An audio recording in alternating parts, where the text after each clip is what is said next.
దశాబ్దాల తర్వాత మరోసారి అణు పరీక్షలు నిర్వహించాలని అమెరికా తీసుకున్న సంచలన నిర్ణయం కలకలం రేపుతుంది. డొనాల్డ్ ట్రంప్ చేసిన తాజా ప్రకటనతో అమెరికా, రష్యా, చైనా మధ్య అణు ఆయుధ పోటీ మళ్లీ కొత్త దశలోకి వెళ్లాలని చెప్పక తప్పదు. రష్యా, చైనా తమ అణు సామర్థ్యాలను వేగంగా పెంచుకుంటున్న నేపథ్యంలో ఈ నిర్ణయం తీసుకున్నట్లు ట్రంప్ చెప్పారు. సోవియట్ యూనియన్ పతనం తర్వాత రష్యా, అమెరికాల మధ్య ప్లూటోనియం డిస్పోజల్ అగ్రిమెంట్ కుదిరింది. అయితే తాజాగా సరికొత్త ఆయుధాలతో పుతిన్ దూకుడు ట్రంప్ను కలవరపరిచింది. దీంతో అణు పరీక్షలకు మరోసారి పదును పెట్టారు. అంతర్జాతీయ రాజకీయాల్లో మరోసారి ప్రచ్ఛన్న యుద్ధ వాతావరణం చోటు చేసుకుంది. 3.5 దశాబ్దాల విరామానికి తెరదించుతూ అణ్వస్త్ర పరీక్షలను తక్షణమే పునఃప్రారంభించాలని అమెరికా అధ్యక్షుడు డొనాల్డ్ ట్రంప్ రక్షణ శాఖను ఆదేశించారు. ఈ మేరకు ఆయన చేసిన తాజా ప్రకటన సంచలనం సృష్టిస్తోంది. రష్యా, చైనా వంటి దేశాలు తమ అణు సామర్థ్యాలను వేగంగా పెంచుకుంటున్న నేపథ్యంలో అమెరికా కూడా అణ్వాయుధ పరీక్షలు తిరిగి ప్రారంభించాలని డిపార్ట్మెంట్ ఆఫ్ వార్ని ఆదేశించినట్లు ప్రకటించారు. ఈ మేరకు ట్రంప్ ట్రూత్ సోషల్లో పోస్ట్ పెట్టారు. ప్రపంచంలోని ఇతర దేశాల కంటే అమెరికానే ఎక్కువ అణ్వాయుధాలు కలిగి ఉంది. నా మొదటి పదవీ కాలంలోనే దీన్ని సాధించా. దీనికి విపరీతమైన విధ్వంసకర శక్తి ఉన్నందున నేను ఇది చేయటానికి ఇష్టపడలేదు. కానీ ఇప్పుడు వేరే మార్గం లేదు. అణ్వాయుధ కార్యక్రమాలలో రష్యా 2వ స్థానంలో ఉంది, చైనా 3వ స్థానంలో ఉంది. 5 ఏళ్లలోపు ఈ 3 దేశాలు సమాన స్థాయికి చేరుకునే అవకాశం ఉంది. ఇతర దేశాలు దీని కార్యక్రమాలు విస్తరిస్తున్నందున అణ్వాయుధ పరీక్షలను తిరిగి ప్రారంభించాలని ఆదేశించాను. ఈ ప్రక్రియ వెంటనే ప్రారంభమవుతుంది అని ట్రంప్ ప్రకటించారు. అమెరికా అధ్యక్షుని ప్రకటనతో అంతర్జాతీయ వేదికలపై అణ్వాయుధాలపై మరోసారి చర్చలు ఊపందుకోనున్నాయి. అమెరికా, రష్యా, చైనా మధ్య అణు ఆయుధ పోటీ మళ్లీ కొత్త దశలోకి వెళ్లినట్టు అంతర్జాతీయ విశ్లేషకులు భావిస్తున్నారు. ట్రంప్ ఈ నిర్ణయం తీసుకోవటానికి రష్యా ఇటీవలి చర్యలే కారణమని విశ్లేషకులు భావిస్తున్నారు. రష్యా తన ఆయుధ ఉత్పత్తిని విస్తరిస్తోంది. ఇందులో భాగంగా ఇటీవల కీలక ఆయుధ నియంత్రణ ఒప్పందాల నుంచి వైదొలిగి అధునాతన అణు సామర్థ్యాలను విస్తరిస్తోంది. ఉక్రెయిన్పై రష్యా చేస్తున్న యుద్ధాన్ని ఎలాగైనా ఆపించాలని ప్రయత్నాలు చేస్తోంది అమెరికా. ఈ క్రమంలో రష్యాను ఆంక్షల చట్టంలో ఇరికించి ఉక్కిరిబిక్కిరి చేయాలని చూస్తోంది. ఈ క్రమంలో రష్యా చేసిన ప్రకటన అమెరికాను నిజంగానే భయపెట్టేసిందని చెప్పక తప్పదు. ఇప్పటివరకు ఏ దేశం తయారు చేయని అతి శక్తివంతమైన బురవెస్టనిక్ క్రూయిజ్ క్షిపణిని రష్యా విజయవంతంగా పరీక్షించింది. దీనికి దూరమైన ఎన్ని రోజులైనా ప్రయాణించి లక్ష్యంపై దాడి చేసే సామర్థ్యం ఉంది. అణు ఇంజిన్ అందించే అసాధారణ శక్తితో పనిచేసే బురవెస్టనిక్ ఏకధాటిగా 15 గంటల పాటు 14,000 కిలోమీటర్లు దూసుకువెళ్లిందని రష్యా అధ్యక్షుడు పుతిన్ స్వయంగా ప్రకటించారు. తాజాగా అణుశక్తి ఆధారిత సబ్మెర్సిబుల్ డ్రోన్ పోసిడాన్ను విజయవంతంగా పరీక్షించినట్లు రష్యా అధ్యక్షుడు పుతిన్ ప్రకటించారు. దీని పరిధి కూడా అపరిమితమని పేర్కొన్నారు. అణుశక్తితో పనిచేసే ఆటోమేటిక్ మానవ రహిత సబ్మెర్సిబుల్ డ్రోన్ పోసిడాన్ను విజయవంతంగా పరీక్షించాం.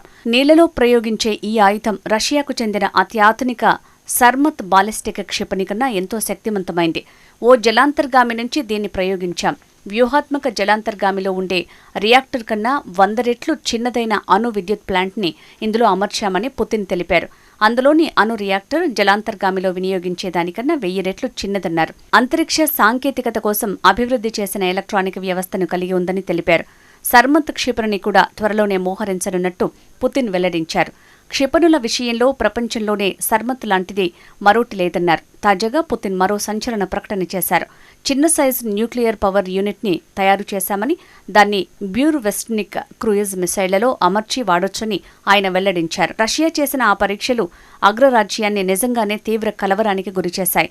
అణ్వస్త్ర సామర్థ్యం కలిగిన బ్యూర్వెస్టనిక్ క్రూయిజ్ మిసైల్ని పరీక్షించడాన్ని డొనాల్డ్ ట్రంప్ తప్పుబట్టారు. ఇప్పుడు ఆ టెస్ట్ని నిర్వహించడం సరికాదన్నారు. ఇలాంటి పనులకు బదులుగా ఉక్రెయిన్తో యుద్ధాన్ని ఆపడంపై ధ్యాస పెట్టాలని పుతిన్కు ట్రంప్ సూచించారు. అమెరికా దగ్గర అణ్వస్త్ర సామర్థ్యం కలిగిన సబ్మెరైన్ ఉందనే విషయాన్ని గుర్తుంచుకోవాలన్నారు. ప్రపంచంలోనే అత్యంత శక్తివంతమైన ఆ జలాంతర్గామి రష్యా సముద్ర తీరంలోనే కాచు కూర్చుందని ఆయన తెలిపారు. తమ అణ్వస్త్ర సబ్మెరైన్కు 8,000 మైళ్లు ప్రయాణించాల్సిన అవసరం లేదని ట్రంప్ చెప్పారు. అదే సమయంలో చైనా కూడా తన అణు శస్త్రాగారాన్ని విస్తరిస్తోంది. యుఎస్ ఇంటెలిజెన్స్ ఏజెన్సీలు ఇటీవల చేసిన అంచనాల ప్రకారం మరో 5 ఏళ్లలోపు చైనా అణు సామర్థ్యాలు అమెరికా, రష్యా స్థాయికి చేరుకునే అవకాశం ఉంది. దీంతో మరోసారి అణ్వస్త్ర పరీక్షల కోసం అమెరికా అధ్యక్షుడు తమ అధికారులకు ఆదేశాలిచ్చారు. ఇక్కడ గమనించదగ్గ విషయం ఏంటంటే దక్షిణ కొరియా బుసాన్లో చైనా అధ్యక్షుడు షీ జిన్పింగ్తో జరగబోయే సమావేశానికి కొన్ని గంటల ముందు ఈ ప్రకటన చేశారు ట్రంప్. దీంతో దీని వెనుక రాజకీయ సందేశం ఉందా అన్న చర్చలు మొదలయ్యాయి. విశ్లేషకుల అభిప్రాయం ప్రకారం ట్రంప్ చైనాపై ఒత్తిడి తెచ్చే వ్యూహంలో భాగంగానే ఈ ప్రకటన చేసినట్టు కనిపిస్తోంది. ప్రపంచంలో తొలిసారి అణ్వాయుధ పరీక్షలు నిర్వహించిన ఘనత అమెరికాదే. తాము తయారు చేసిన అణుబాంబులను తొలిసారిగా 1945లో న్యూ మెక్సికో ఎడారిలో పరీక్షించింది. అదే సంవత్సరం రెండో ప్రపంచ యుద్ధంలో భాగంగా జపాన్లోని హిరోషిమా, నాగసాకి నగరాలపై అణుబాంబులను ప్రయోగించింది. ఈ 2 ఘటనల్లో 2 లక్షలకు పైగా ప్రజలు మృత్యువాత పడటం ప్రపంచాన్ని కలవరపరిచింది. అమెరికా చివరిసారిగా 1992లో అణు పరీక్షను నిర్వహించింది.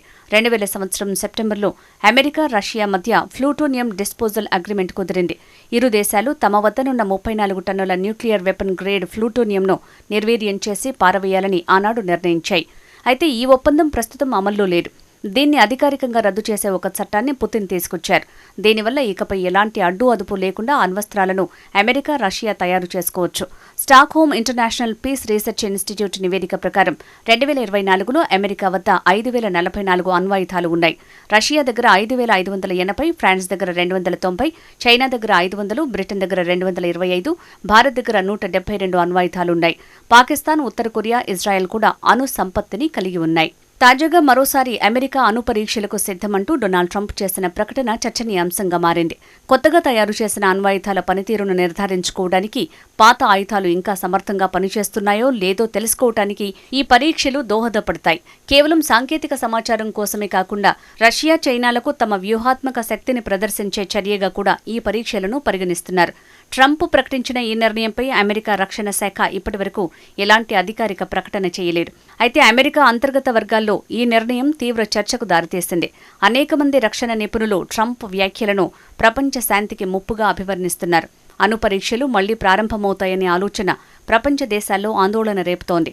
ఐక్యరాజ్యసమితి సహా అనేక అంతర్జాతీయ సంస్థలు ఇప్పటికే అణు ఆయుధాల విస్తరణపై ఆంక్షలు విధించాయి. అలాంటి పరిస్థితుల్లో అమెరికా మళ్లీ పరీక్షలు చేయటం ఇతర దేశాలకు అదే మార్గం చూపించే ప్రమాదముందని నిపుణులు హెచ్చరిస్తున్నారు. చైనా, రష్యా అణు పరీక్షలు కొనసాగిస్తే అమెరికా కూడా వాటికి ప్రతిస్పందనగా కొత్త అణు ఆయుధ పోటీ మొదలుపెట్టే అవకాశముంది.